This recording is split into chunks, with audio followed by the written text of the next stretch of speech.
Berenice, 1835. Edgar Allan Poe. La desdicha es muy variada. La desgracia cunde multiforme en la tierra. Desplegada por el ancho horizonte como el arco iris, sus colores son tan variados como los de este, a la vez tan distintos y tan íntimamente unidos. Desplegada por el ancho horizonte como el arco iris. ¿Cómo es que de la belleza ha derivado un tipo de fealdad? De la alianza y la paz, un símil del dolor. Igual que en la ética el mal es consecuencia del bien, en realidad de la alegría nace la tristeza. O la memoria de la dicha pasada es la angustia de hoy, o las agonías que se originan en los éxtasis que pudieron haber sido. Mi nombre de pila es Egaus, no diré mi apellido. Sin embargo, no hay en este país torres más venerables que las de mi sombría y lúgubre mansión. Nuestro linaje ha sido llamado raza de visionarios y en muchos sorprendentes detalles, en el carácter de la mansión familiar, en los frescos del salón principal, en los tapices de las alcobas, en los relieves de algunos pilares de la sala de armas, pero sobre todo en la galería de cuadros antiguos, en el estilo de la biblioteca y, por último, en la naturaleza muy peculiar de los libros, hay elementos suficientes para justificar esta creencia.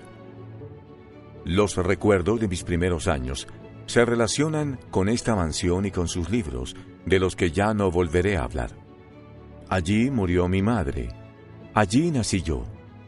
Pero es inútil decir que no había vivido antes, que el alma no conoce una existencia previa. ¿Lo negáis?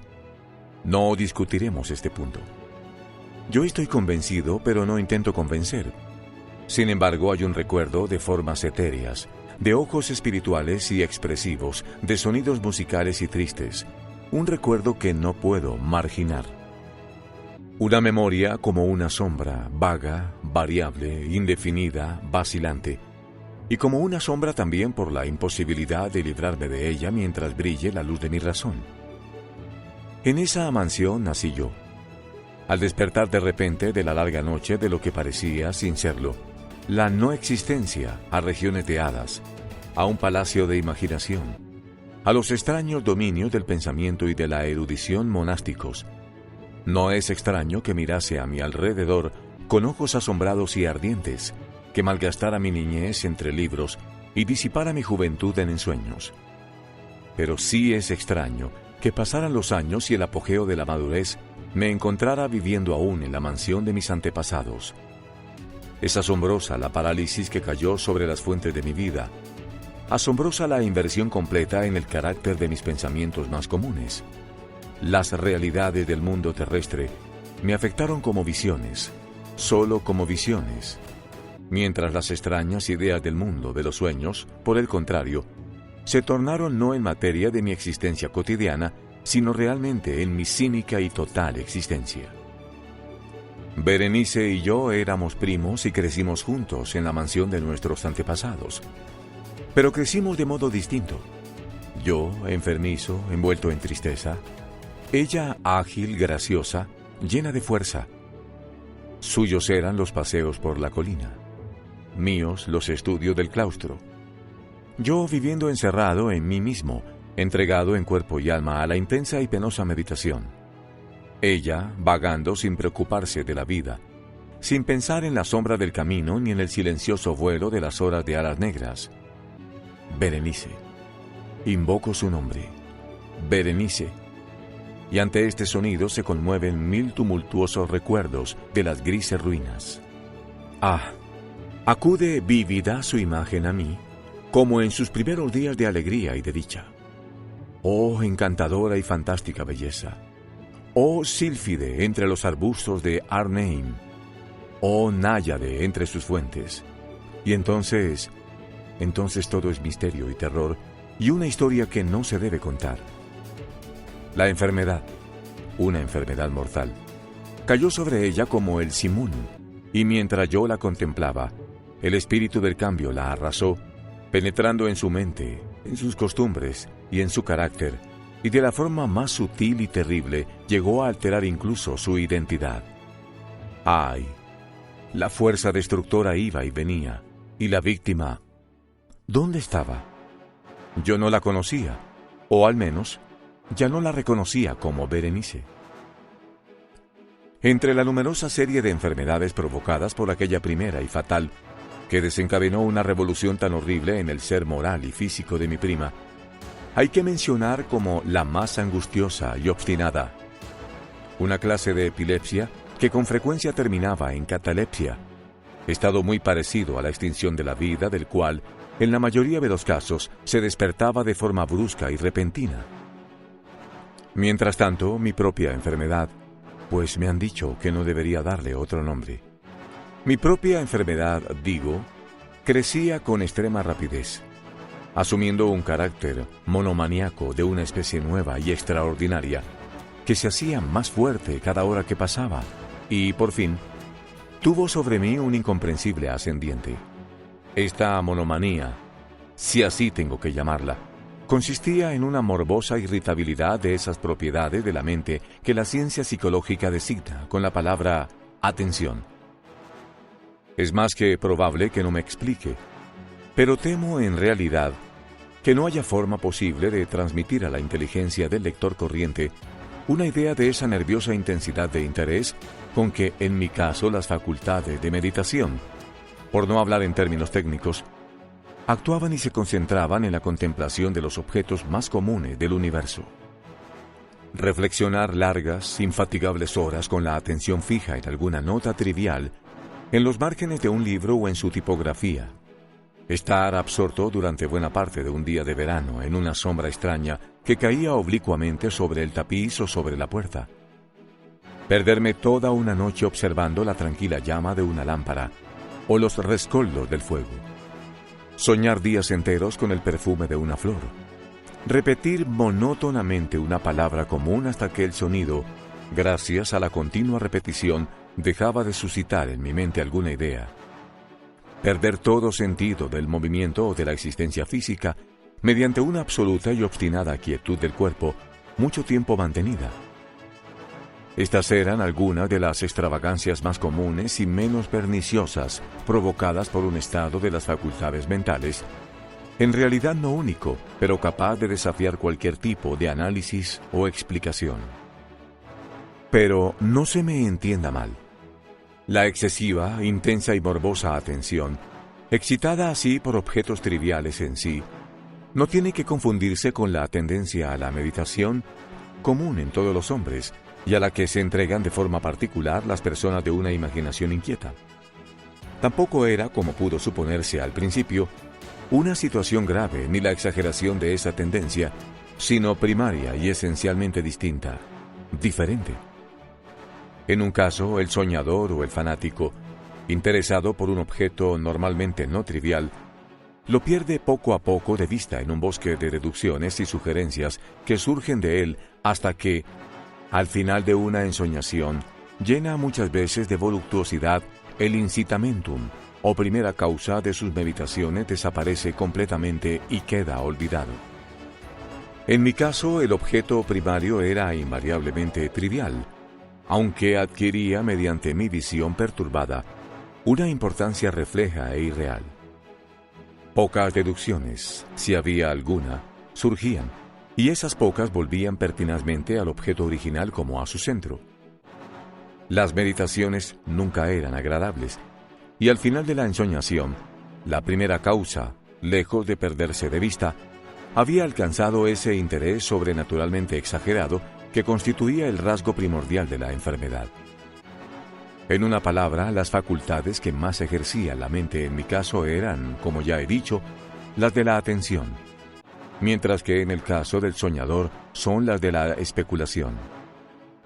Mis libros, en esa época, si no servían realmente para aumentar el trastorno, compartían en gran medida, como se verá, por su carácter imaginativo e inconexo, las características peculiares del trastorno mismo. Puedo recordar, entre otros, el tratado del noble italiano Coelius Secundus Curio, de Amplitudine Beati Regni Dei, la grandeza del Reino Santo de Dios, la gran obra de San Agustín, De Civitate Dei, la ciudad de Dios, y la de Tertuliano, De Carne Christi, la carne de Cristo, cuya sentencia paradójica, mortus et Dei filius, credibili et scia ineptum et sepultus resurrexit, certum et scia impossibile est, ocupó durante muchas semanas de inútil y laboriosa investigación todo mi tiempo. Así se verá que, arrancada de su equilibrio solo por cosas triviales, mi razón se parecía a ese peñasco marino del que nos habla Ptolomeo Hefestión, que resistía firme los ataques de la violencia humana y la furia más feroz de las aguas y de los vientos, pero temblaba a simple contacto de la flor llamada asfódelo. Y aunque para un observador desapercibido pudiera parecer fuera de toda duda que la alteración producida en la condición moral de Berenice por su desgraciada enfermedad me habría proporcionado muchos temas para el ejercicio de esa meditación intensa y anormal, cuya naturaleza me ha costado bastante explicar, sin embargo no era este el caso. En los intervalos lúcidos de mi mal, la calamidad de Berenice me daba lástima, y profundamente conmovido por la ruina total de su hermosa y dulce vida, no dejaba de meditar con frecuencia, amargamente, en los prodigiosos mecanismos por los que había llegado a producirse una revolución tan repentina y extraña. Pero estas reflexiones no compartían la idiosincrasia de mi enfermedad y eran como las que se hubieran presentado, en circunstancias semejantes, al común de los mortales. Fiel a su propio carácter, mi trastorno se recreaba en los cambios de menor importancia, pero más llamativos producidos en la constitución física de Berenice, en la extraña y espantosa deformación de su identidad personal. En los días más brillantes de su belleza incomparable no la amé. En la extraña anomalía de mi existencia, mis sentimientos nunca venían del corazón y mis pasiones siempre venían de la mente. En los brumosos amaneceres, en las sombras entrelazadas del bosque al mediodía y en el silencio de mi biblioteca por la noche, ella había flotado ante mis ojos, y yo la había visto no como la Berenice viva y palpitante, sino como la Berenice de un sueño. No como una moradora de la tierra, sino como su abstracción.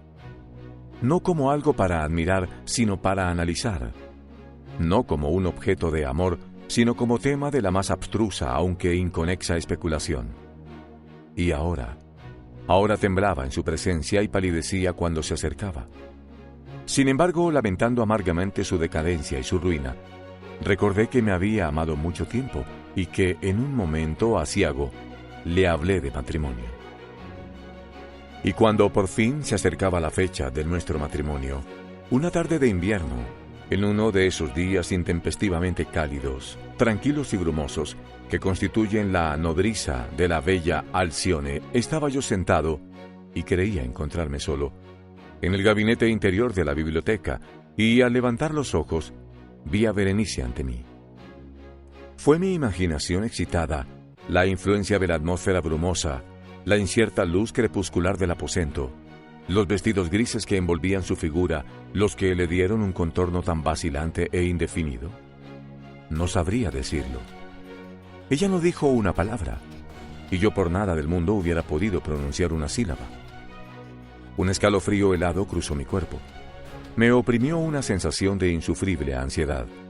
Una curiosidad devoradora invadió mi alma, y reclinándome en la silla, me quedé un rato sin aliento, inmóvil, con mis ojos clavados en su persona.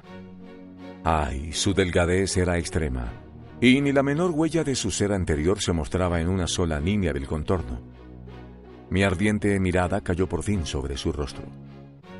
La frente era alta, muy pálida y extrañamente serena.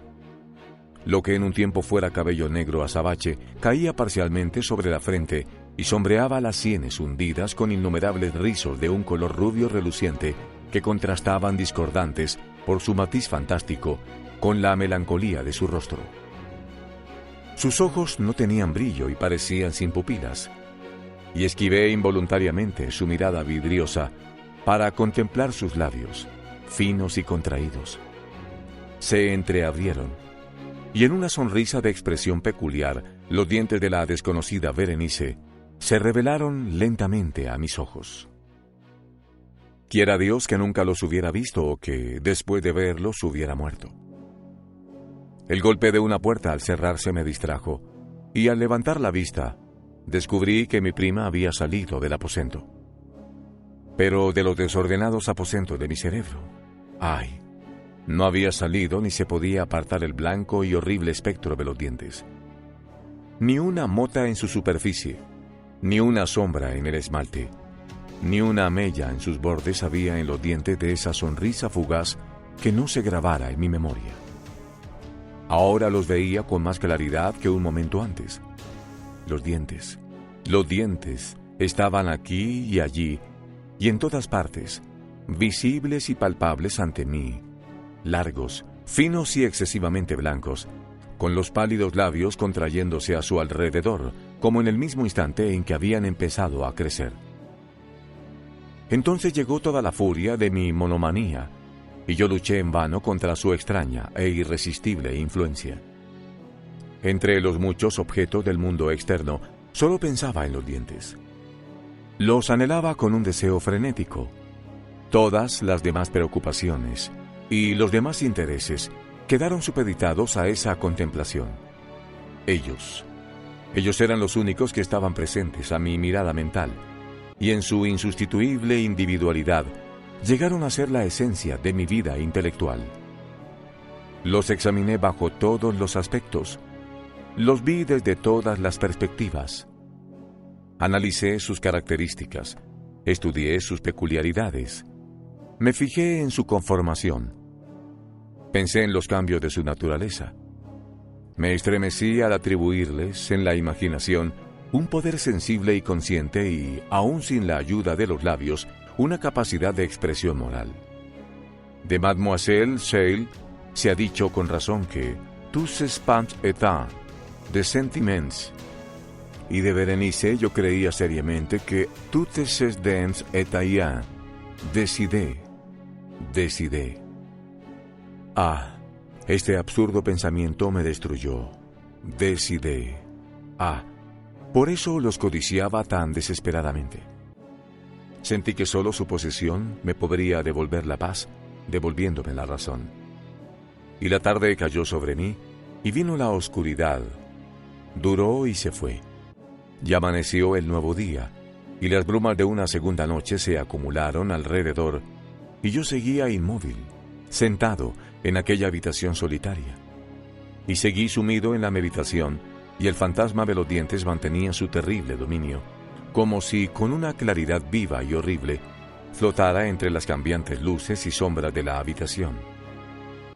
Al fin irrumpió en mis sueños un grito de horror y consternación, y después, tras una pausa, el ruido de voces preocupadas, mezcladas con apagados gemidos de dolor y de pena.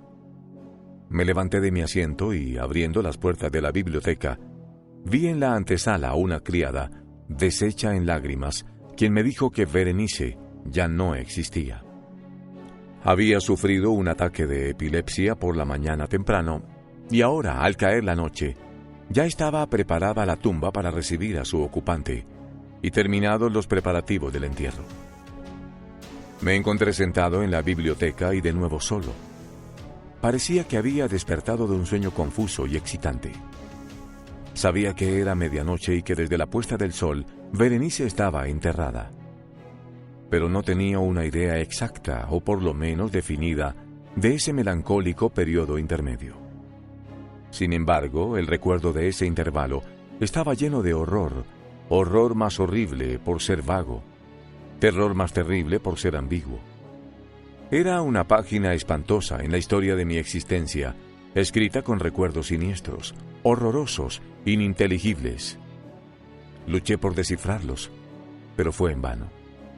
Mientras tanto, como el espíritu de un sonido lejano, un agudo y penetrante grito de mujer parecía sonar en mis oídos. Yo había hecho algo, pero ¿qué era? Me hice la pregunta en voz alta y los susurrantes ecos de la habitación me contestaron. ¿Qué era? En la mesa, a mi lado, brillaba una lámpara y cerca de ella había una pequeña caja. No tenía un aspecto llamativo, y yo la había visto antes, pues pertenecía al médico de la familia. Pero, ¿cómo había llegado allí, a mi mesa? ¿Y por qué me estremecí al fijarme en ella? No merecía la pena tener en cuenta estas cosas. Y por fin mis ojos cayeron sobre las páginas abiertas de un libro y sobre una frase subrayada. Eran las extrañas pero sencillas palabras del poeta Sayat. Dis van mis sodales, si sepulcrum amicae visitarem, curas meas, aliquantulum for levatas. ¿Por qué al leerlas se me pusieron los pelos de punta y se me heló la sangre en las venas? Sonó un suave golpe en la puerta de la biblioteca y, pálido como habitante de una tumba, un criado entró de puntillas. Había en sus ojos un espantoso terror y me habló con una voz quebrada, ronca y muy baja. ¿Qué dijo? Oí unas frases entrecortadas. Hablaba de un grito salvaje que había turbado el silencio de la noche y de la servidumbre reunida para averiguar de dónde procedía, y su voz recobró un tono espeluznante. Claro, cuando me habló, susurrando de una tumba profanada, de un cadáver envuelto en la mortaja y desfigurado, pero que aún respiraba, aún palpitaba, aún vivía. Señaló mis ropas. Estaban manchadas de barro y de sangre. No contesté nada. Me tomó suavemente la mano. Tenía huellas de uñas humanas. Dirigió mi atención a un objeto que había en la pared. Lo miré durante unos minutos. Era una pala. Con un grito corrí hacia la mesa y agarré la caja. Pero no pude abrirla, y por mi temblor se me escapó de las manos y se cayó al suelo y se rompió en pedazos. Y entre estos, entrechocando, rodaron unos instrumentos de cirugía dental mezclados con 32 diminutos objetos blancos de marfil que se desparramaron por el suelo.